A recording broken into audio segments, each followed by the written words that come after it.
Chills ran up her legs, reminders of a life that no longer belonged to her. Her hands trembled like leaves in the wind as she held the damp cloth, not from the cold, but from the weight of a truth she had buried deep in her chest. She had been the best surgeon in the country, and now she cleaned the same operating rooms where she once saved lives. The misunderstanding came when the hospital director saw her staring too intently at the surgical instruments. "What are you doing? Just standing?" "And there, clean and get out," he yelled in front of everyone. But in her green eyes, soft as jade, shone something he couldn't decipher: knowledge. Hope Anderson was 29 when her world fell apart for the second time. The first had been at 18, when she had to drop out of high school to work and support her 5 younger siblings after their father abandoned them. The second, 11 years later, was when she lost an 8-year-old boy on the operating table. Her green eyes, which once shone with the determination of someone who had achieved the impossible, getting through medical school by working nights, graduating with honors, becoming the youngest surgeon at Los Angeles General Hospital, now reflected only pain. "Dr. Anderson," the chief medical officer had said to her on that fateful day, "I understand the case was complex, but the families are asking questions. The media is asking. I think it would be best if I left," she had finished, taking off the white coat she wore with so much pride.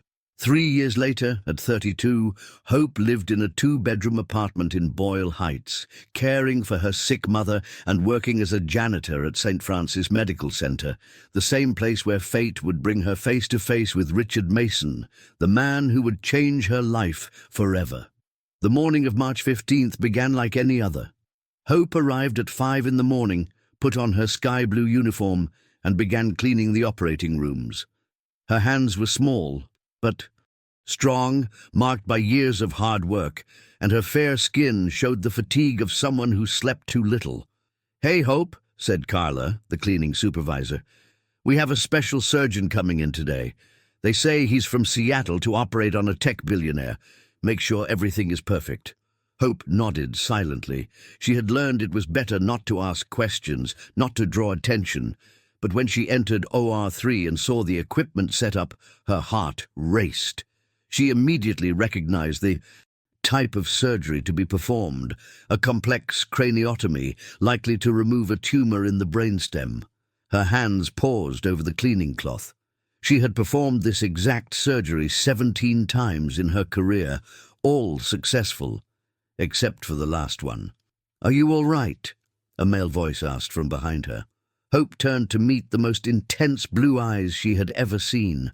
The man was about 40, with dark brown hair and a few silver strands at his temples, wearing a black suit that probably cost more than she made in a year. "Yes, sir. Excuse me. I'm almost done," she replied, looking down. "Don't apologize. It just seemed like you knew this place better than I do," he said, watching her with curiosity. Richard Mason had built a pharmaceutical empire from scratch.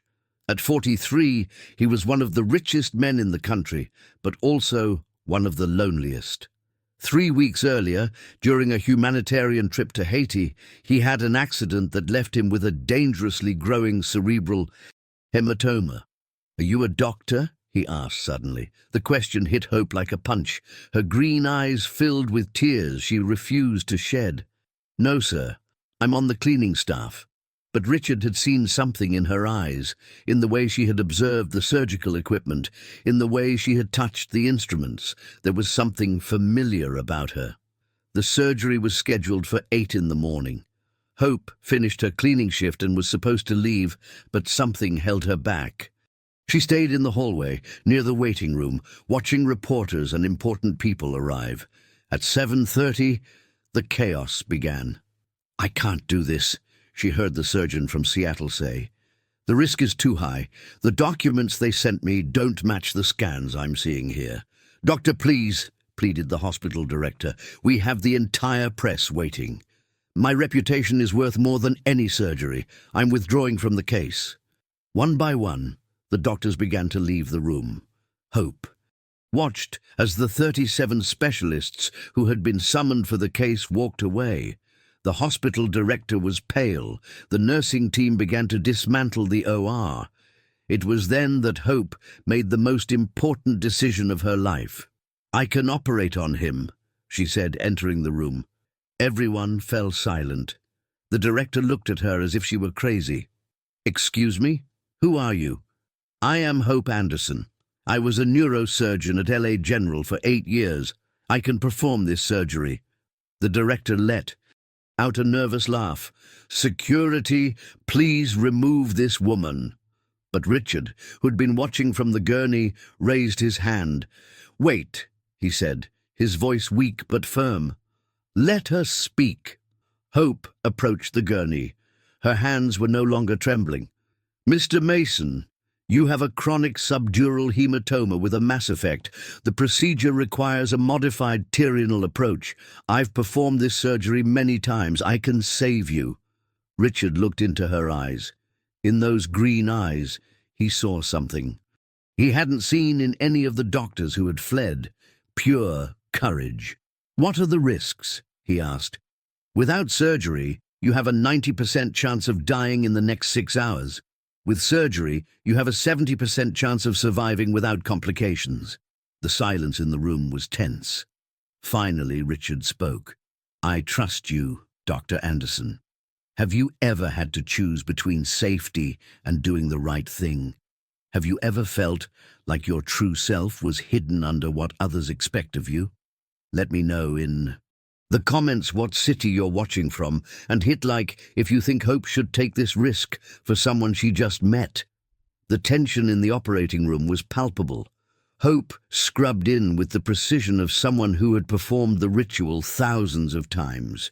Her movements were confident, automatic, but inside her heart pounded like a war drum.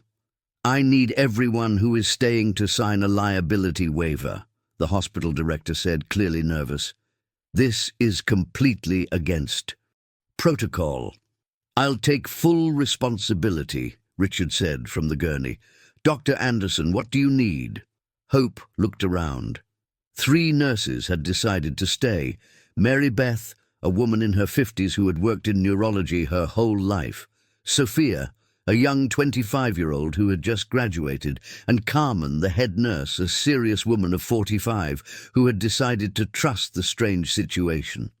"I need you to contact Dr. Robert Harrison at LA General," Hope said. "He can confirm my credentials. In the meantime, we're going to proceed. Every minute counts." The anesthesiologist, an older man named Dr. Johnson, approached her. "Doctor, I worked with you 4 years ago on an emergency surgery. I remember your hands. I'm with you." Hope felt a warmth in her chest she hadn't felt in years. "Thank you, Doctor." The surgery began at 9 in the morning. Hope made the initial incision with a precision that stunned everyone. Her hands, which had scrubbed floors for 3 years now, moved with the grace of a ballerina and the confidence of someone born for this. "Retractor," she requested, and Mary Beth passed it to her immediately. "Doctor," whispered Sophia, the young nurse, "why did you leave medicine?" Hope didn't answer right away. She was focused on locating the exact point of the hematoma. Finally, as she worked with a delicate instrument, she spoke. "I lost a child. Matthew Rodriguez, 8 years old. Brain tumor. I did everything right, but sometimes doing everything right isn't enough. His family never forgave me. I never forgave myself." "And why are you here now?" asked Carmen. "Because Mr. Mason looked at me as if he had faith in me.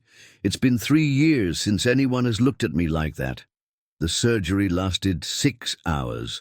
During that time, Hope not only removed the hematoma, but also discovered and corrected an arteriovenous malformation that had gone unnoticed in the previous scans.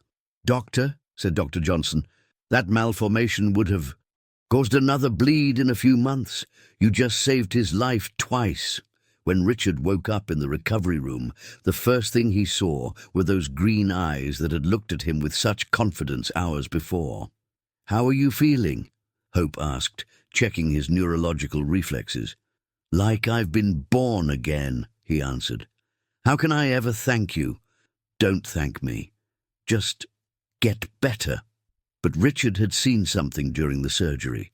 He had been conscious during part of the procedure, under local anesthesia, and had watched how everyone in the room looked at Hope with admiration. This was not a cleaning woman who happened to know medicine. She was an exceptional surgeon wasting her talent. "Why aren't you practicing?" he asked directly. Hope sat in the chair next to his bed.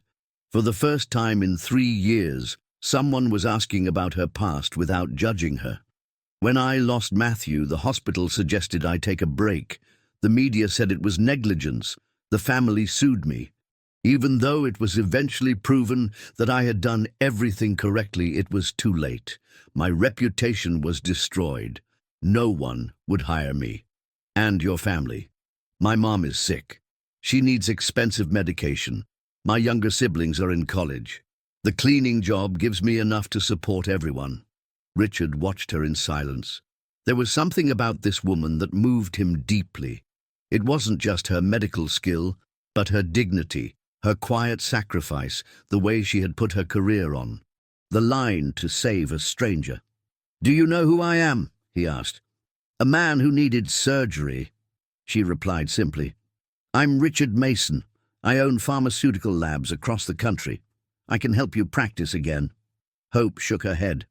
"I'm not looking for favors, Mr. Mason. I just wanted to save your life." "And what about your life? Who's going to save yours?" The question caught her by surprise. Hope stood up, uncomfortable. "I have to go. I have to work tomorrow." "You're going to keep cleaning floors after what you did today?" "It's my job," she replied, but Richard noticed the sadness in her voice. "Hope," he said, using her name for the first time, "you can't waste a gift like yours. It's criminal." She stopped at the door. "Good night, Mr. Mason. I hope you recover quickly." When Hope left the hospital that night, she didn't know her life had just changed forever. The reporters who had come to cover the tech billionaire surgery had ended up writing about the mysterious janitor doctor who had saved the life of one of the country's most powerful men. The next day, the story was on the front page of every newspaper. The woman who scrubbed floors and saved a life. Hope's phone rang at 5 in the morning. It was her younger sister, Alex, a 23-year-old law student. "Hope, have you seen the news? You're in all the papers, on TV. Everyone's talking about you." Hope sat up in bed, confused. "What are you talking about?" "Yesterday's surgery. You were on CNN, Fox News, everywhere. They're calling you the doctor who saved the owner of Mason Pharmaceuticals." Hope's heart stopped. She dressed quickly and went out to buy a newspaper. Sure enough, her picture was on the front pages, though it was a blurry photo taken from a distance. Silent hero, the doctor who left medicine after a tragedy and returned to save a life. From janitor to the OR, the inspiring story that's moving America. Hope felt the world crashing down on her. She had managed to stay anonymous for 3 years, and now, suddenly, her entire story was out in the open. When she arrived at the hospital, reporters were at the entrance. Security escorted her inside, but the damage was done. The hospital director, Dr. Ramirez, was waiting for her in his office. "Miss Anderson," he said, clearly annoyed, "can you explain what this means?" "Sir, I only what? Only decided to perform surgery without authorization, only put the entire hospital at risk, only turned my institution into a media circus." Hope remained silent. She had expected this. "You're fired," he continued, "effective immediately. Security will escort you to collect your things." As she gathered her few belongings from her locker, Hope wondered if it had been worth it. She had saved a life, but she had lost her job. How would she support her family now? "Hope?" She heard a voice behind her. She turned to see a young man, about 25, tall, thin, with glasses and curly hair. He wore a resident's white coat. "I'm Daniel Harrison, a second-year neurosurgery resident. I was in the surgery yesterday. I was one of the ones who stayed to watch." "What do you want?" Hope asked, tired. "I want to learn from you. What you did yesterday. I've never seen anything like it. The technique you used to access the hematoma, the way you handled the arteriovenous malformation. It was perfect. Hope looked at him sadly. I have nothing to teach. I just lost my job. But not your knowledge. Daniel insisted. Doctor, you saved a life yesterday. That has to mean something. Oh, really? Does it mean I can feed my family? Does it mean I can pay for my mother's medicine? Daniel followed her to the exit. Wait, please, I have a proposal. Hope stopped. What proposal? Teach classes. Teach the residents. I know several doctors who would be willing to pay to learn your techniques. And who would give me any credibility? I'm a woman who cleaned floors for 3 years. You're a woman who saved Richard Mason's life when 37 doctors refused to, Daniel replied firmly. Hope was about to answer when she saw a black car pull up in front of the hospital. Richard Mason got out, using a cane and with a small bandage on his head, but looking much better than the day before. Dr. Anderson, he called out. Hope approached, surprised. Mr. Mason, what are you doing here? You should be resting. I came to find you. I heard they fired you. Yes, well, it was expected. Expected? Richard looked outraged. It's expected that someone gets fired for saving a life? It's expected that someone gets fired for violating hospital protocol, Hope replied with resignation. Richard looked at Daniel, who was still standing there, and then back at Hope. Can I speak with you in private? They moved a few feet away. Richard looked her directly in the eye. I want you to be my personal physician. Excuse me? Be my personal physician. I have a medical suite in my house. I can pay you 10 times what you were earning here. I just need you to supervise my recovery and be available for any emergencies. Hope shook her head. Mr. Mason, I can't accept your charity. It's not charity, he replied firmly. It's gratitude. And it's also selfishness. You are the best surgeon I have ever met. I want to have you close. And then what? When you're fully recovered, do I go back to cleaning floors? Richard looked at her with an intensity that made her uncomfortable. Hope, when was the last time someone valued you for who you really are? The question completely disarmed her. She felt her eyes well up with tears. I don't remember, she whispered. Then give me the chance to be that person, he said softly. Not as a boss, but as someone who sees your true worth. Hope looked at him for a long moment. There was something about Richard that both calmed and unsettled her. It was the first time in years that someone had looked at her as if she were important. All right, she said finally, but on my terms. I want a formal contract. I want it to be clear that I am a medical professional, not a domestic employee. And I want you to allow me to set up a small clinic to treat people who can't afford care. Richard smiled. I accept all your conditions. Daniel, who had been watching from a distance, approached. Doctor, what about the classes? Hope looked at Richard, who nodded. You can do that too. My house has a conference room that can be turned into a classroom. For the first time in 3 years, Hope felt that maybe, just maybe, she could go back to being who she truly was. Do you think Hope is making the right choice? Have you ever had to choose between your pride and a life-changing opportunity? Let me know in the comments where you're reading from, and don't forget to like if you believe she deserves a second chance. Richard Mason's house was in Beverly Hills, an exclusive area of Los Angeles.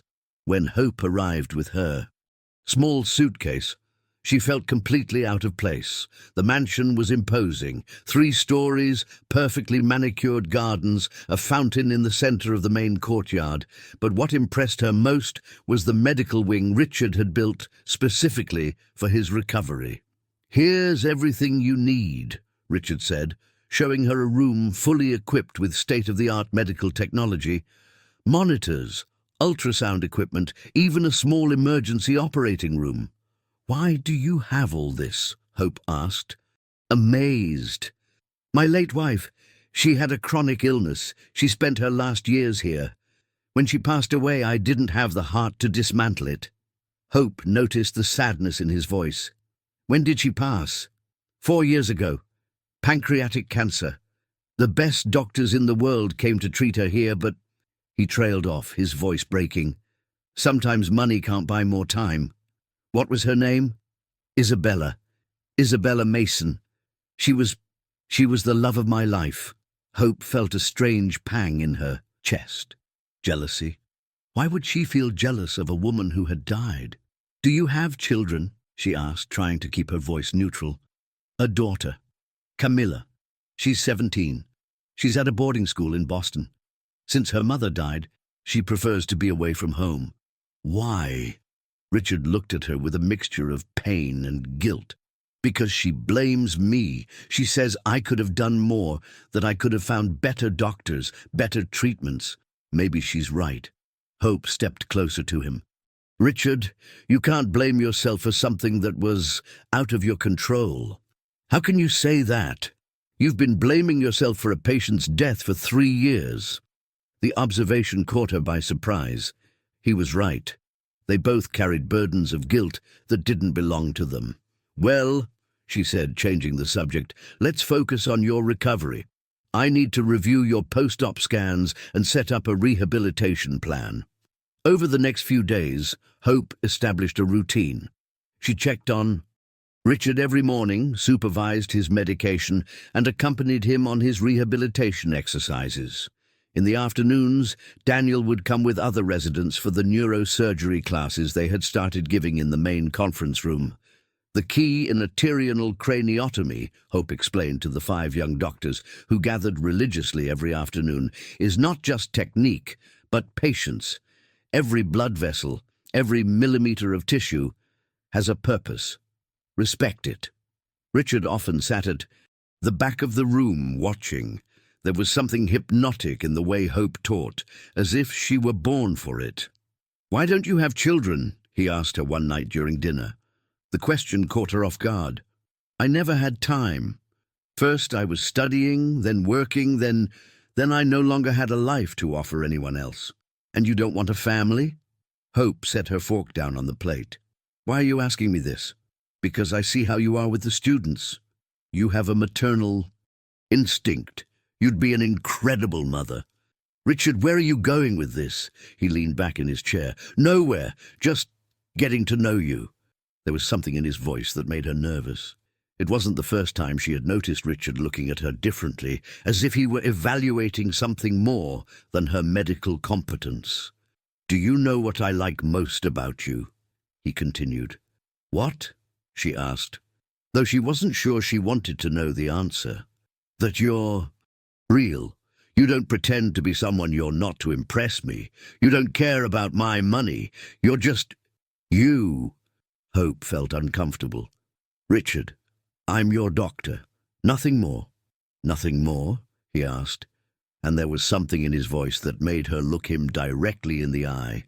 Those blue eyes were looking at her with an intensity that made her feel vulnerable.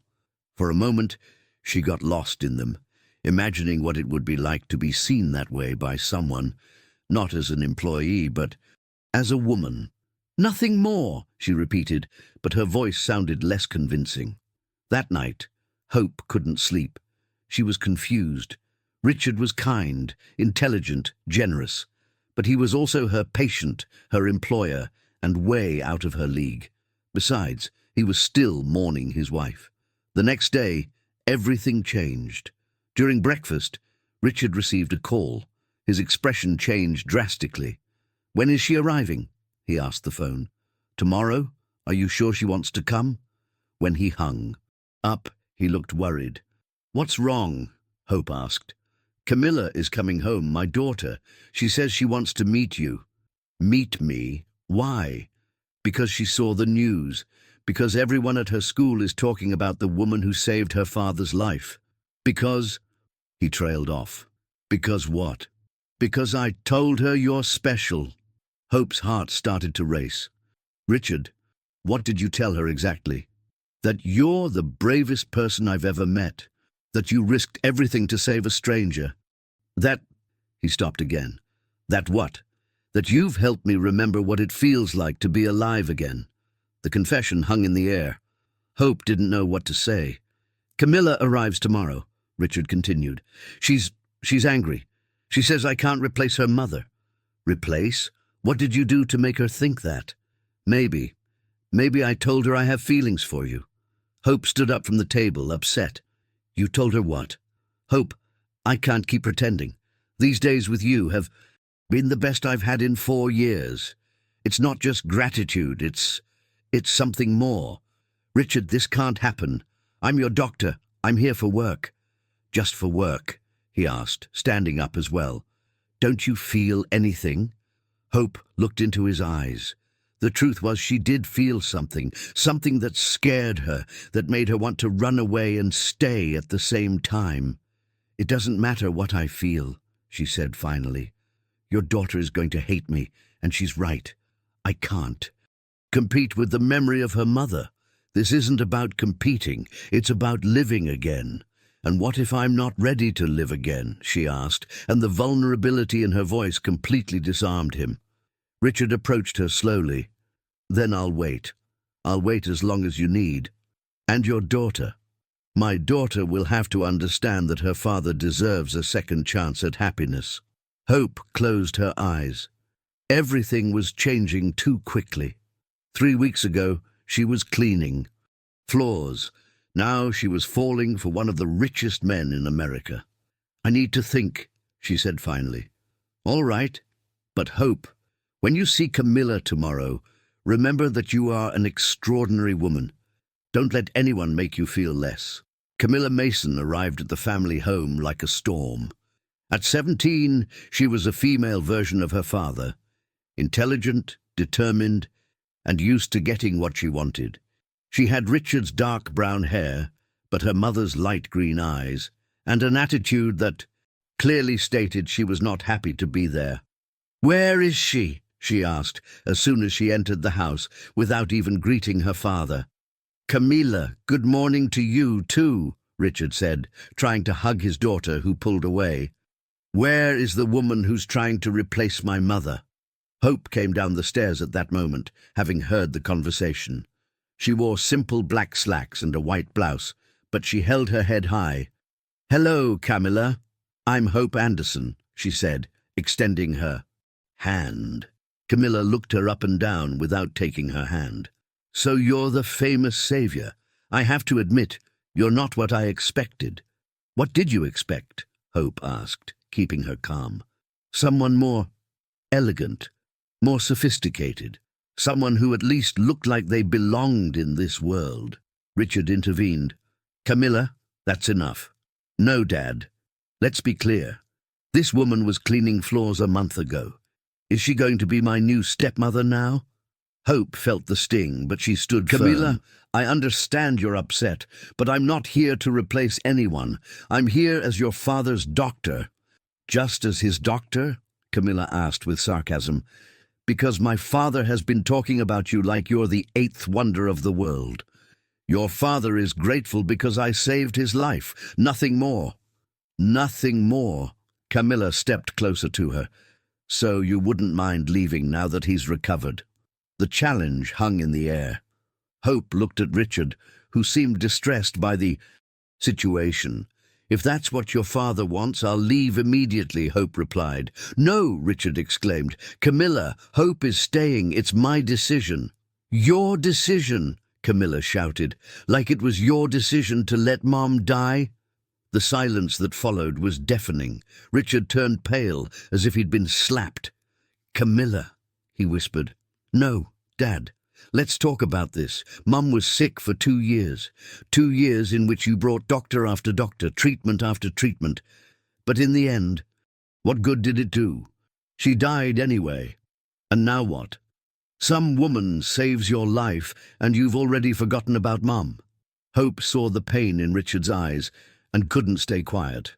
Camilla, your father did everything humanly possible for your mother. I've seen the medical records. Isabella had the best care available in the world. Sometimes it's just not enough. And what do you know? Camilla turned on her. You, who couldn't even save an 8-year-old boy. The blow was devastating. Hope felt as if the air had been knocked out of her lungs. "How do you know about that?" she asked in a trembling voice. "I Googled you. Matthew Rodriguez, right? 8 years old. Brain tumor. Died on your operating table. His family sued you for negligence." "Camilla, stop," Richard said firmly. "No, Dad. If she's going to be in our lives, I need to know who we're dealing with. How do we know you won't be her next mistake?" Hope sat down heavily on the sofa. The ghosts of her past had returned to haunt her. "You're right," she said quietly. "I lost Matthew. I did everything correctly, but it wasn't enough. His family never forgave me. I never forgave myself. And now what?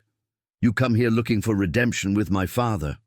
Hope looked up, and for the first time, Camilla saw tears in her eyes. "I didn't come here looking for anything. Your father was dying. There were 37 doctors who refused to operate on him. I couldn't just stand there and do nothing." "Why? Why did you care?" "About a stranger." Hope wiped her tears. Because I saw in his eyes the same thing I saw in Matthew's eyes. Hope, trust, the belief that someone could save him. And I couldn't fail again. But you could have failed. You could have killed him." "Yes, I could have killed him, but he was going to die anyway. At least I gave him a chance." Camilla was silent for a moment, processing Hope's words. "And now what?" she finally asked. "You stay here playing doctor while you fall in love with my father?" "Camilla," Richard warned. "It's a valid question, Dad. Do you love her?" Richard looked at Hope, then at his daughter. "Yes, I love her. And you?"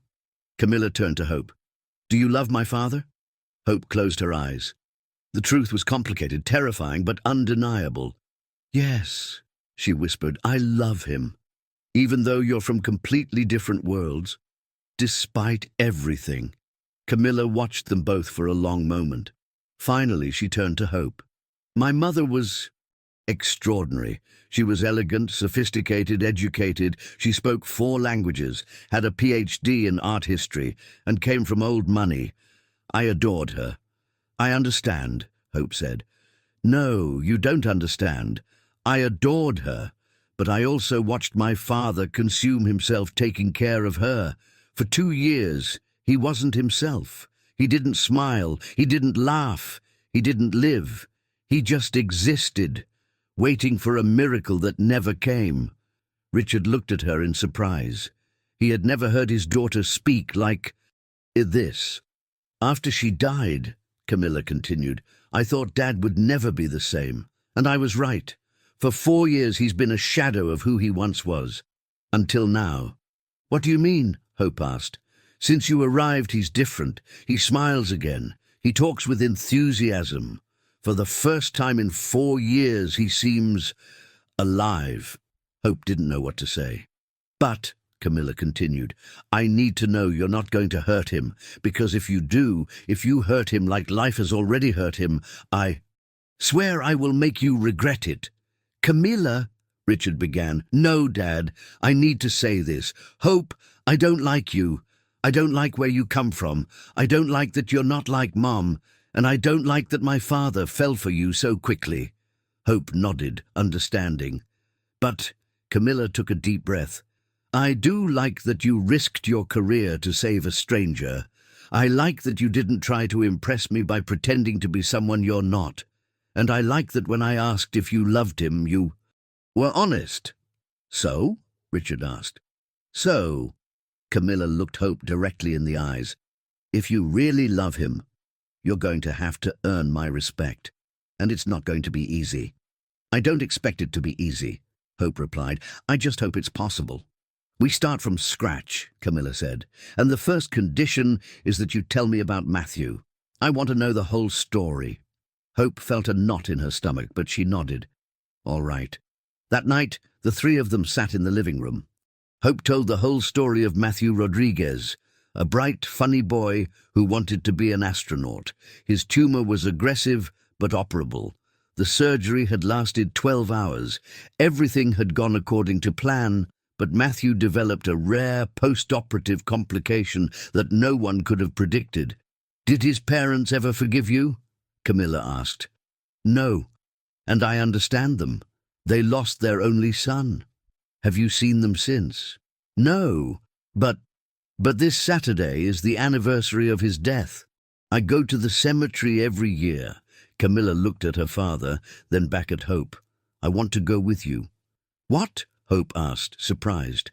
I want to go to the cemetery with you. I want to fully understand who my father is getting involved with. Hope looked at Richard, who nodded. All right, she said finally. You can come. Do you think Camilla is being too hard on Hope, or does she have a right to protect her father? Have you ever had to win the approval of a loved one's family? Tell us in the comments what city you're reading from and give this a like if you believe love can overcome social differences. Evergreen Memorial Park was shrouded in a light fog that Saturday morning. Hope walked slowly among the headstones, followed by Camilla, who had maintained a respectful silence the entire way. Matthew Rodriguez's grave was in the children's section, marked with a small white marble headstone engraved with the image of an astronaut. Matthew Rodriguez, 2009-2017, Our Little Star. Explorer.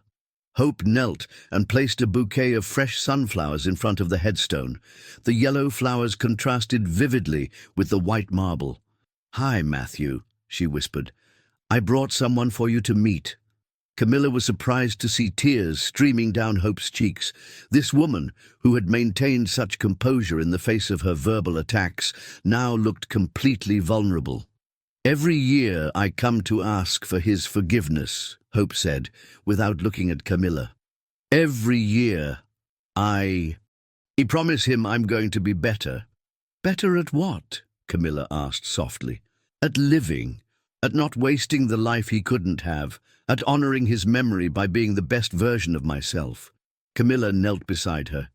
Is that why you left medicine?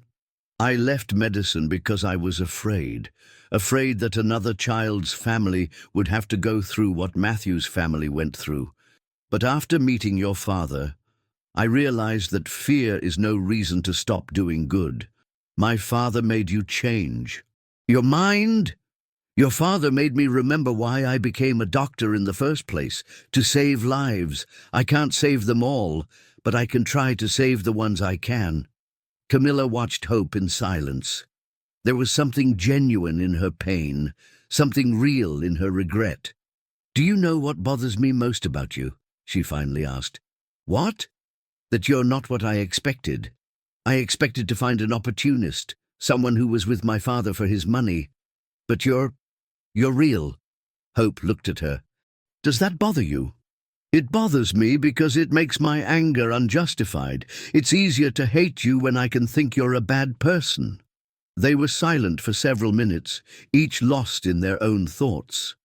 My mother also lost a baby, Camilla said suddenly. What? Hope looked at her, surprised. Before I was born. She lost a baby at 6 months pregnant. His name was Anthony. She never talked about him much, but I know it marked her deeply. Why are you telling me this? Because I understand the pain of losing someone you were supposed to protect. My mother blamed herself for years. She said maybe she had done something wrong, that maybe she could have done something different. Hope felt an unexpected connection to the memory of Isabella. How did she overcome the pain? By having me. The doctors told them it would be risky, but she wanted to try. She wanted to give life to someone in honor of the one she had lost. That's you, Hope said, understanding. It's me. Every day of my life, my mother reminded me that I was her miracle after the loss, that sometimes life gives you a second chance to love. Camilla's words resonated deeply with Hope. Was Richard her second chance to love? Do you think your mother would approve of this, of what's between my father and me? Camilla considered the question carefully. My mother wanted my father to be happy. More than anything in the world, she wanted him to be happy. And with you, he is happy. So maybe I can try to accept you. Just try? Camilla smiled for the first time since she had arrived. Well, you still have to prove to me that you're good enough for him. And how do I do that? By starting with not letting anyone else make you feel less than you are. What do you mean? I mean that next week there's a charity gala at the Four Seasons Hotel. All of LA's high society will be there. My father wants to take you. Hope felt a knot in her stomach. Camilla, I don't belong in that world. Why? Because you weren't born rich? Because you worked cleaning floors? Because your parents don't have degrees? Because they're going to look at me like an outsider. They're going to whisper about me. They're going to judge me. So what if they do? Camilla asked firmly. You saved my father's life when doctors with degrees from Harvard refused to. You sacrificed your career to take care of your family. You have more worth in your little finger than most of those people have in their entire bodies. But nothing. If you're going to be with my father, you're going to have to face his world, and you're going to have to do it with your head held high. Hope looked again at Matthew's grave. What do you think, little explorer? Should I be brave? A gentle breeze rustled the sunflowers as if in response. All right, she said finally. I'll go to the gala. Good. And I'm going to help you get ready. Why would you do that? Because if my father is going to introduce you to high society, I want to make sure they know exactly who they're dealing with. When they returned to the house, Richard was waiting for them in the garden, reading medical reports Hope had left on the table. How was it? He asked, looking at them both with curiosity. Good, Camilla replied. Hope is going to the charity gala with you. Richard stood up, surprised. Really? Really, Hope confirmed. But on one condition. What's that? That you don't change with me.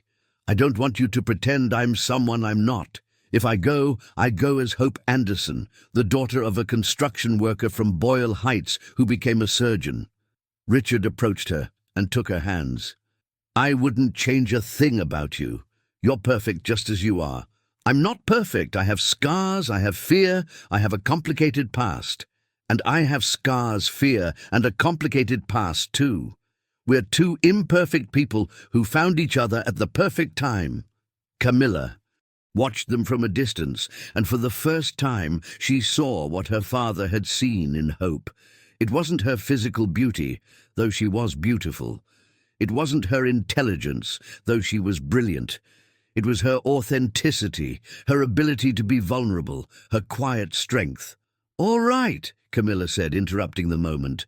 Enough with the mushy stuff. We have 1 week to turn Hope into the most elegant woman at that gala. I don't want to become someone else, Hope protested. It's not about becoming someone else, Camilla explained. It's about showing the world who you really are. You're an extraordinary woman, Hope. It's time you saw it too. Over the next week, Camilla became Hope's personal coach. She taught her how to walk elegantly, how to hold a wine glass, how to make small talk with people who lived in a completely different world.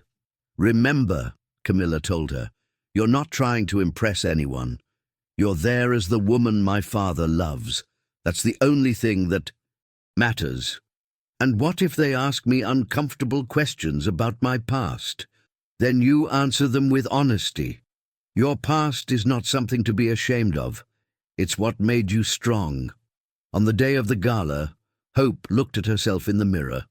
She wore an elegant but simple black dress, her light brown hair swept up in a soft bun, and natural makeup that highlighted her green eyes. She looked beautiful, but more importantly, she looked like herself. Ready? Richard asked, entering the room. He stopped when he saw her. You look spectacular. Isn't it too much? It's perfect. You're perfect. Camilla appeared at the door. Ready to show L.A. who Hope Anderson is? Ready to show L.A. who I am, Hope corrected. And for the first time in years, she sounded completely sure of herself. The charity gala was going to be the final test. Could Hope maintain her dignity and authenticity in a world that wasn't hers? Could Richard defend their love against social criticism? And could their love survive the pressure of two such different worlds? When they left the house that night, the three of them knew their lives were about to change forever. Do you believe love can conquer social differences? Have you ever had to defend your choice of partner against criticism? Let me know in the comments what city you're reading from and give this a like if you think Hope is ready to face Richard's world. Your support means everything to this story. The Four Seasons Hotel in Beverly Hills glittered like a palace that November night. Golden lights illuminated the facade as the most elegant cars in Los Angeles arrived, dropping off the city's elite for the annual charity gala of the Isabella Mason Foundation, the organization Richard had created in honor of his late wife to support cancer research. Hope took a deep breath as the driver opened the door for them. Her hands trembled slightly, but when Richard took one of them and squeezed it gently, she felt a warmth that calmed her. "Remember," he whispered in her ear, "you are the most extraordinary woman in this room. It doesn't matter what they say or think. And if anyone disrespects you," Camilla added from the other side, "they'll have to deal with me. They might be rich, but I'm a Mason, and that means something here." Hope smiled despite her nerves. In 1 week, her relationship with Camilla had completely changed.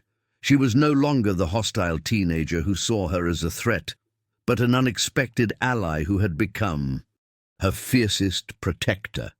Upon entering the grand ballroom, Hope felt all eyes on her.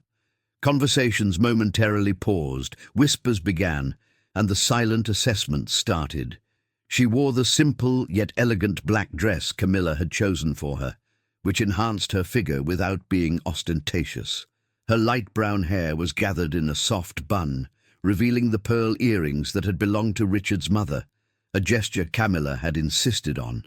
"Here comes the heavy artillery," Camilla muttered, discreetly pointing towards a group of approaching women. Leading the group was Victoria Sterling, a woman in her 50s, widow of an oil tycoon, known as the unofficial queen of LA society. Beside her were Mercedes Cabot Black, heiress to a mining fortune, and Patricia Montgomery, wife of the owner of the country's largest hotel chain. "Richard," Victoria said with a smile that didn't reach her eyes, "what a surprise to see you here, and with company." "Victoria," Richard replied cordially, "it's a pleasure to see you. I'd like you to meet Hope Anderson, my partner." The word partner resonated in the air like an official declaration. He hadn't said friend or guest. He had been direct and clear. "Ah, yes," Mercedes said with false sweetness. "The famous janitor doctor. I've read about you in the papers." "It's a pleasure to meet you," Hope replied calmly, maintaining the composure Camilla had taught her. "Tell me, dear," Victoria continued, "is it true you used to clean hospitals? How quaint." Hope felt the urge to defend herself, to explain, but she remembered Camilla's words. "Your past is not something to be ashamed of." "Yes, it's true," she replied with dignity. "I worked as a janitor at St. Francis Medical Center for 3 years. It's honest work that allowed me to support my family." "How admirable," Patricia said with obvious sarcasm. "And now, I suppose, you no longer need to work." The implication was clear. They were accusing her of being a gold digger. "Now," Hope replied firmly, "I run a medical training program and maintain a free clinic for low-income families. I also continue to practice as a surgeon." "Ah," said Mercedes, clearly surprised by the response. "How interesting." "It's more than interesting," Richard intervened, his tone indicating his patience was wearing thin. "Hope is one of the most talented surgeons I've ever met. She saved my life when 37 doctors refused to operate." "Yes, we read about that," said Victoria. "How convenient, wasn't it? Such a fortuitous encounter." Camilla, who had been observing the exchange in silence, decided to step in.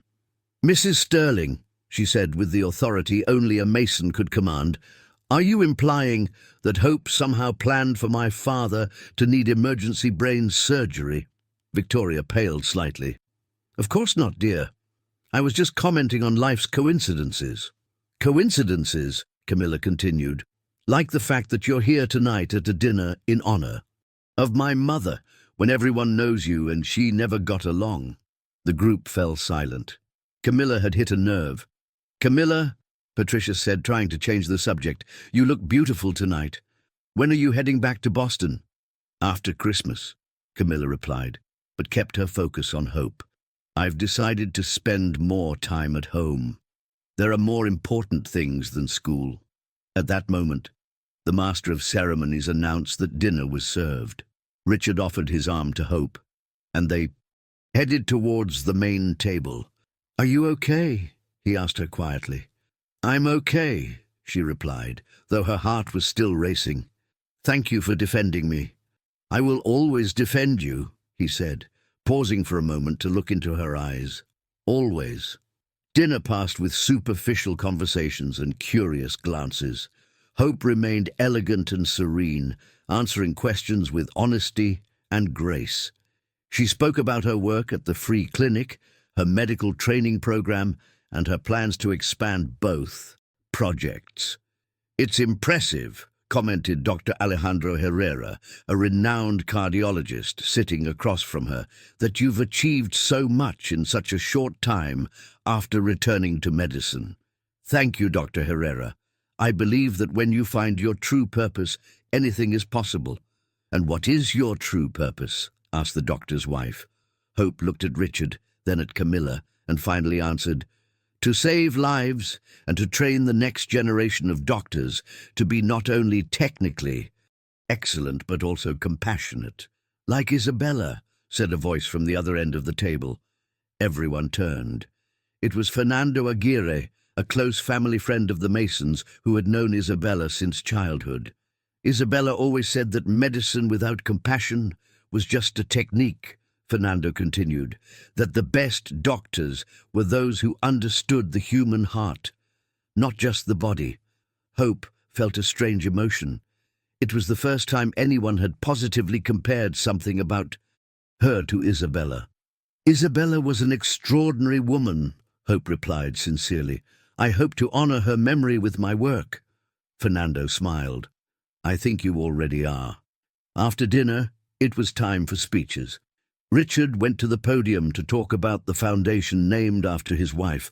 4 years ago, he began, "I lost the woman I believed was the love of my life. Isabella fought cancer with a bravery that inspired me every day. When she died, I thought my heart had broken forever." Hope felt her knot in her stomach. Where was this speech going? "The Isabella Mason Foundation has achieved incredible things in these 4 years," Richard continued. "We have funded research that has led to new treatments, supported families fighting this disease, and given hope where there was despair." The audience listened in respectful silence. "But tonight," Richard said, his voice changing slightly, "I want to talk not just about honoring the past, but about embracing the future." Hope felt all eyes turned to her. 3 months ago, I met a woman who reminded me of something I had forgotten, that the human heart has an infinite capacity to love, to heal, and to begin again." Murmurs began to ripple through the room. "Hope Anderson," Richard continued, looking directly at her, "is a woman who risked her career to save a stranger's life. She is a woman who sacrificed her dreams to care for her family. She is a woman who rose from tragedy stronger than before." Hope felt tears welling up in her eyes. "And she is a woman," Richard said, his voice now more personal, "who has taught me that loving again doesn't mean forgetting past love, but honoring it by building something new and beautiful." The silence in the room was absolute. "Therefore, tonight, I want to announce that the Isabella Mason Foundation will expand to include a new program, medical scholarships for low-income students, to be directed by Dr. Hope Anderson." The applause that followed was deafening. Hope stood up. Surprised and emotional, Richard had found a way to honor both his past and his future. When the applause subsided, Richard added, "Isabella always said that true love is not possessive but generous. It is not limited, but infinite. I believe she would approve of her legacy, including giving others the opportunity to save lives." That night, after returning home, Hope, Richard and Camilla sat in the garden under the stars. "How do you feel?" Camilla asked. "Like I've finally found my place in the world," Hope replied. "And you, Dad?" Camilla asked. Richard took Hope's hand. "Like I've learned that the heart can break and heal, can weep and laugh, can remember and hope, all at the same time." "You know what I think?" Camilla said, looking up at the stars. "What?" they both asked. "I think Mom would have loved Hope, not because she's like her, but because she's exactly what Dad needed to be happy again." Hope stood up and hugged Camilla. "Thank you," she whispered, "for giving me a chance." "Thank you," Camilla replied, "for giving me my father back." Richard watched them, feeling that his heart, which had been broken for so long, was finally whole again. 6 months later, Hope opened the first free medical clinic in Boyle Heights, the neighborhood where she had grown up. On opening day, Richard, Camilla, Daniel, who had become the medical director, and over 200 people from the community were present. "This clinic," Hope said in her inaugural speech, "is for everyone who believes dreams are impossible, for everyone who thinks their origin determines their destiny, for everyone who has fallen and needs to remember they can get back up." In the front row, an older woman wept silently. It was Hope's mother, who had fought and won her battle with cancer thanks to the treatment Richard had secretly financed. "Mom," Hope whispered to her after the ceremony, "are you proud?" "I've always been proud," her mother replied. "But now I'm proud that you're finally proud of yourself." That night, Richard took Hope to the clinic's rooftop. The city stretched out before them, millions of lights twinkling like earthbound stars. "Do you know what I love most about you?" he asked. "What?" she asked, cuddling into his arms. "That you never stopped being you, despite everything you've been through, despite everyone who tried to change your essence. You're still the authentic, brave woman I met in that operating room. And do you know what I love most about you?" "She asked. "What?"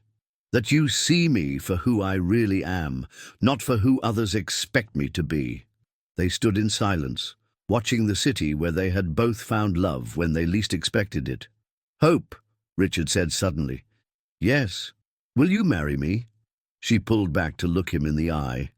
"Are you asking me here, at my clinic, in my neighborhood? I'm asking you here because this is where you are most yourself. Because I want you to know that I love you for exactly who you are, not in spite of it." Tears of joy streamed down Hope's cheeks. "Yes," she whispered. "Yes, I'll marry you." As they kissed under the Los Angeles stars, they both knew they had found something they thought was lost forever, the possibility of a true, authentic, and eternal love. A year later, on their wedding day, Hope visited Matthew's grave one more time. "Hi, little explorer," she said, leaving a fresh bouquet of sunflowers. "I wanted to tell you I'm getting married today, and I wanted to promise you once more that I'll keep saving lives in your honor, that I'll continue to be the best version of myself, to honor the life you couldn't have." A monarch butterfly landed on the flowers, its orange wings glowing in the sun. "Thank you for teaching me that sometimes we lose battles so we can win the war," Hope whispered. "I'll always carry you in my heart." When she arrived at the church, Richard was waiting at the altar, with Camilla by his side as the maid of honor. In the front pews were her mother, her siblings Daniel, the nurses from the hospital, patients from her clinic, and many of the people whose lives she had touched along the way. Walking down the aisle, Hope remembered the words that had guided her entire story. "Every story is about a woman who thinks she doesn't deserve to be seen until someone truly sees her." Finally, she had found someone who truly saw her, and more importantly, she had learned to see herself with the same eyes. When Richard took her hands at the altar, they both knew their story wasn't just about finding love, but about finding themselves in the process. Do you the officiant asked Richard. "Promise to love Hope in joy and in sorrow, in wealth and in poverty, in sickness and in health." "I promise to love Hope just as she is," Richard replied, "in all her dimensions, with all her past and with all her future." "And do you, Hope," the officiant asked, "promise to love Richard in joy and in sorrow, in wealth and in poverty, in sickness and in health?" "I promise to love Richard," Hope replied with a firm voice, "and I promise to love myself enough to build an authentic and full life with him." When they kissed as husband and wife, applause echoed throughout the church. Camilla cried with happiness, Hope's mother smiled with pride, and somewhere in the heavens, Isabella Mason smiled too, knowing she had helped her husband and daughter find happiness again. The story of Hope and Richard became a legend in Los Angeles. The love story that proved the heart can heal, that second chances exist, and that true love knows no social boundaries. But for them, it wasn't a legend. It was simply their life, imperfect, real, and beautifully authentic. 5 years later, Los Angeles General Hospital was buzzing with activity that September morning. In the main operating room, Dr. Hope Anderson Mason was performing a complex surgery. The separation of conjoined twins united at the cranium. It was the kind of operation that required not only exceptional technical skill, but also the courage to risk everything in the name of hope. "Doctor," said the head nurse, Mary Beth, who had followed Hope from St. Francis, "the cameras are ready to document the procedure. Are you sure you want this broadcast live?" Hope adjusted her surgical mask and looked up at the observation gallery, where doctors from around the world had gathered to witness the surgery. Among them, in the front row, were Richard Camilla, now 22, and a medical student, and Daniel, who had become her partner and right-hand man in all major operations. "I'm sure," Hope replied, "if we're going to change how medicine is taught in this country, we have to be transparent. The mistakes and the successes, it all has to be part of the learning." The twins, Angel and Miguel Herrera, were just 8 months old. Their parents, a young couple from rural California, had sold everything they owned to bring their sons to Los Angeles when they heard that Dr. Anderson Mason would operate for free through her foundation. "Are you ready, Doctor?" asked the anesthesiologist. "Ready," Hope confirmed, but before making the first incision, she addressed the cameras. "5 years ago, I lost a child on an operating table.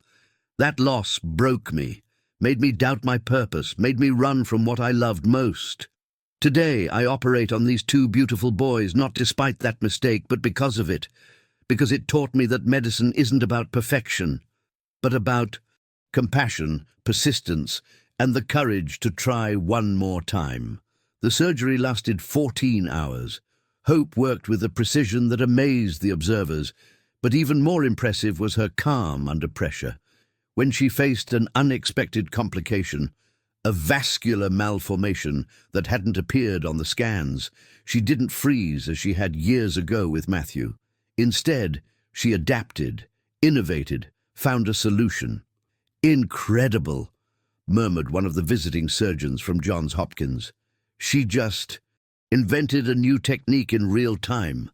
"That's hope for you," Daniel replied with pride. "She turns every challenge into an opportunity to innovate." In the gallery, Richard watched his wife with an admiration that hadn't diminished in 5 years of marriage. The woman he had met cleaning floors was now internationally recognized as one of the world's top neurosurgeons.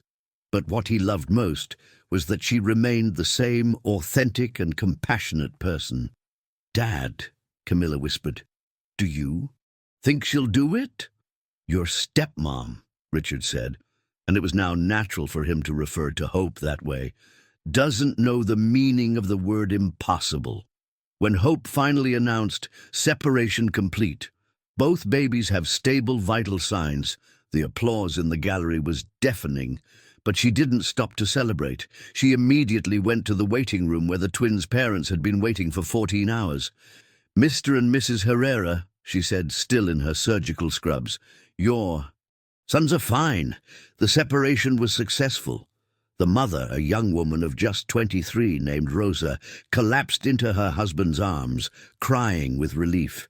"Doctor," said the father, Jose, "we have no way to pay you. We are humble people, but—" "You don't owe me anything," Hope interrupted.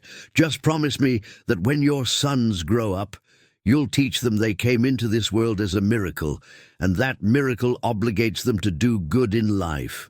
That night at home, Hope was exhausted but fulfilled. She sat in the garden with Richard, watching the stars as they had done so many times over the past 5 years. "Do you know what day it is?" Richard asked. "Saturday," she replied, confused. "It's the anniversary," he said softly. 5 years since you performed your first surgery after returning to medicine." Hope fell silent. She hadn't realized the date. 5 years since you saved my life," Richard continued, "and changed mine." "You changed mine too," she replied, taking his hand. "Do you regret anything?" he asked. Hope considered the question. "I regret taking so long to forgive myself. I regret the years I wasted cleaning floors when I could have been saving lives. But I don't regret the journey. Every moment of pain, every moment of humiliation, every moment of doubt brought me here." "And is here where you want to be?" She turned to look at him. At 48, Richard was still the most handsome man she had ever met, but now his blue eyes held a warmth they hadn't had when they first met. Love had changed them both. "This is exactly where I want to be," she replied. "With you, with Camilla, doing the work I love, in the life we built together." At that moment, Camilla came out to the garden. She was no longer the rebellious teenager Hope had met 5 years ago. She had become a confident young woman, an honors medical student at UCLA, and a passionate advocate for social medicine. "Am I interrupting something?" she asked. "Never," Hope replied, making room for her on the garden bench. "I was watching the news," Camilla said. "Today's surgery is on all the international channels, CNN, BBC, Univision. They're all talking about the miracle doctor from LA. "It's uncomfortable," Hope admitted. "I don't like being in the spotlight so much." "But it's important," Camilla insisted. "You're a role model for thousands of young women, especially those who come from where you come from." "What do you mean?" "I mean there are girls in Boyle Heights in the Central Valley in New Mexico who see you on television and think, if she could do it, so can I. That's worth more than any discomfort you feel." Richard smiled. His daughter had inherited his wife's wisdom and Hope's compassion. "Speaking of role models," Camilla said, "I have something to tell you both." "What?" they asked in unison. "I've decided to specialize in pediatric neurosurgery." Hope felt a deep emotion. "Are you sure? It's a very demanding specialty." "I'm sure. I want to work with you, Hope. I want to learn from you. I want to continue the legacy you started." "The legacy?" "The legacy of being doctors who not only cure bodies, but heal hearts. The legacy of proving that medicine is as much an art as it is a science. The legacy of never giving up." That night, after Camilla went to bed, Richard and Hope stayed up talking about the future. "What do you want to happen in the next 5 years?" he asked. "I want to expand the medical scholarship program across the country," she said. "I want to open more free clinics. I want to write a book about my surgical techniques. And I want to have a child with you." The confession surprised them both.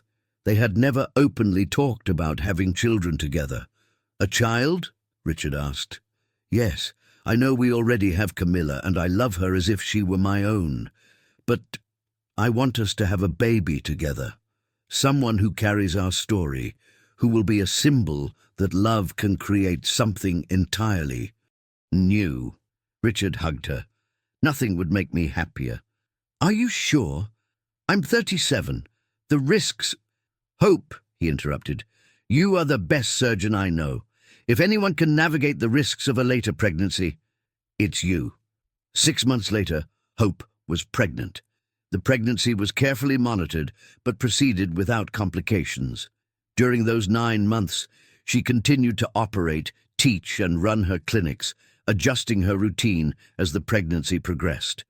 "It's incredible," she told Richard one night as he placed his hand on her growing belly, "to think there's a life growing in here, a life that will carry the best of both of us." "What do you want to name him or her?" he asked. "If it's a girl, Isabella," Hope said without hesitation, "to honor your first wife." "Are you sure?" "Completely. Isabella was a fundamental part of who you are, and who you are is who I love. Our son or daughter should know that story. And if it's a boy—" "Matthew," she replied, her eyes filling with tears. "So that little angel's name can continue to live on in this world." Richard kissed her softly. "Perfect." The baby was born on a spring morning after a 6-hour labor. It was a boy, healthy and beautiful, with his mother's green eyes and his father's brown hair. "Hello, Matthew," Hope whispered when they placed the baby in her arms. "Welcome to the world, my love." Richard cried with happiness. At 53, he was a father again, but this time with the woman who had completely transformed his life. "He's beautiful," said Camilla, who had been at the hospital all night waiting to meet her little brother. "He looks like you, Hope." "He has your dad's nose," Hope replied. "And he's going to have both of your hearts," Camilla added. Matthew's first year of life was an adventure. Hope reduced her surgical load to nurse and spend time with him, but she didn't stop working entirely. She had found the perfect balance between being a mother, a wife, and a surgeon. "Do you know what's the most incredible thing about all of this?" she said to Richard one night as they watched Matthew sleep in his crib. "What?" "That 6 years ago I thought my life was over. I thought I would never be happy again, never love again, never be a mother. And now I have everything I never dared to dream of." "And what do you think about the future?" "I think the future is what we make of it. I think we're going to raise Matthew to be a good, compassionate, brave man. I think we'll continue saving lives together. I think we'll grow old together, watching our children change the world." "Our children? Plural?" Hope smiled.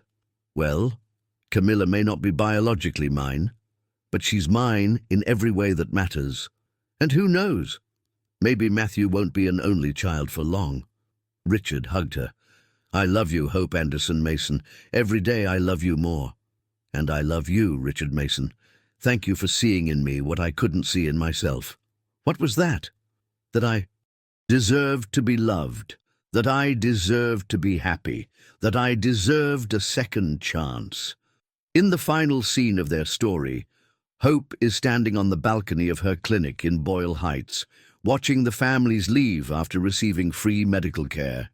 She holds Matthew in her arms, now a 2-year-old with a personality of his own, while Camilla, now in her final year of medical school, organizes patient files. "What are you thinking about?" Richard asks, joining her on the balcony.